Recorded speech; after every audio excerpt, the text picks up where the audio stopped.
Hi guys, ako si Norben, isang OFW dito sa bansang Korea. Kaya't panibagong umaga, panibagong buhay. Kamusta kayo? Tara, samahan nyo ako. Gagawa nga pala ako dito ng bahay ko. Wala na kasi akong bahay na malipatan.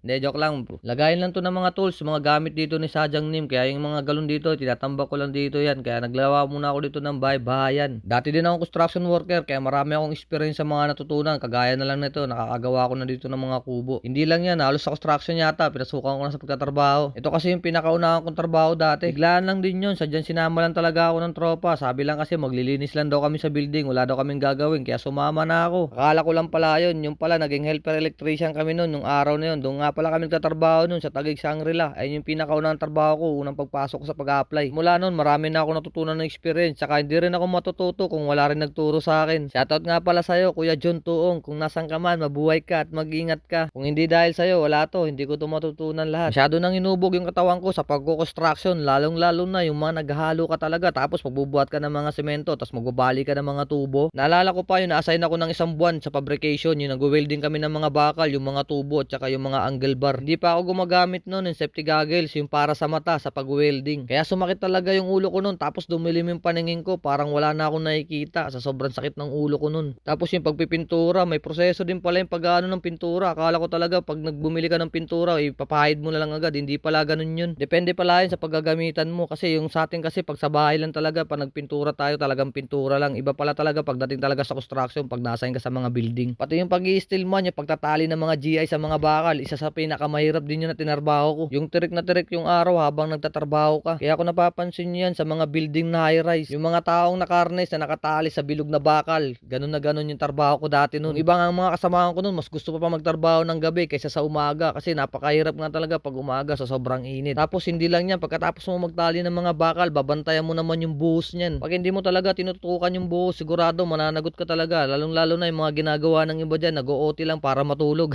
Tapos naging scaffolder din ako noon, kung saan saan ako sumasabit noon, parang naglalaro lang ako dati. Akala mo talaga para akong si Spider-Man noon, kung saan saan ako nagkakabit ng mga tubo. Pati yung fireproofing, isa rin to sa trabaho ko, yung binubugan namin yung mga bakal ng mga mechanical para maiwasan nito kumalat yung sunog kung may nasusunog man. Sasakit talaga yung ulo mo nito pag nasingot mo ito, para kang naka-rugby.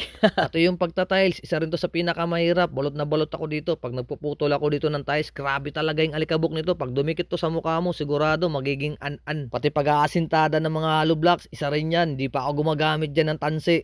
Lagay lang ako ng lagay niyan ng simento. Tapos patong lang ako ng patong. Tapos naging installer din kami ng mga glass. Yung mga nagbubuhat kami ng mabibigat na mga glass. Kaya ako nakikita niyan sa mga building na mga malalaking glass. Binubuhat talaga yan, mano-mano. Pati yung mga aluminum na yan, sa mga kisame na yan, kung nakikita niyo yan sa mga mall o sa mga building na yan, may mga paring yan. Yung iba nga dyan, mapapansin nyo, parang hindi talaga pantay yung kisame kasi wala nga sa sukat. Dalawang klase kasi yung pagtatrabaho sa construction. Merong arawan, merong pakyawan. Kaya hindi talaga may iwasan yung mga ganitong pagtatrabaho, yung merong sablay. Pati pag i-install ng mga pintuan, karpentero yung bumabanat niyan. Bilib talaga ako sa gumagawa niyan. Ang gagaling kumuha ng mga sukat. Ang pinakamatagal ko talagang pinagtrabawan dito yung pagiging helper electrician. Makukuryente ka muna bago ka talaga sabihan ng electrician. Hindi lang yan yung mga na-experience ko sa trabaho pagdating sa construction. Meron din dyan mga kababalaggan tapos mga kalokohan. Kaya kung sa sunod ng mga episode, ikukwento ko sa inyo, mag-comment na lang kayo dyan kung ano yung babahagi ko sa inyo pagdating sa mga construction na kwento. Baka meron ka rin experience pagdating sa pagtatrabaho sa construction. Alam natin na isa sa pinakamahirap ang pagtatrabaho ng pagkukonstruction sa Pilipinas. Pero maliit man ang kinikita, basta ang malaga sa sariling pawis at pagod natin to nagmula. Kaya ipagmalaki at wag natin ikahiya kung ano man ang ating trabaho. Lakasan mo lang yung loob mo at wag mo lang kalimutan magpasalamat sa taas. Kaya hanggang sa muli, paalam!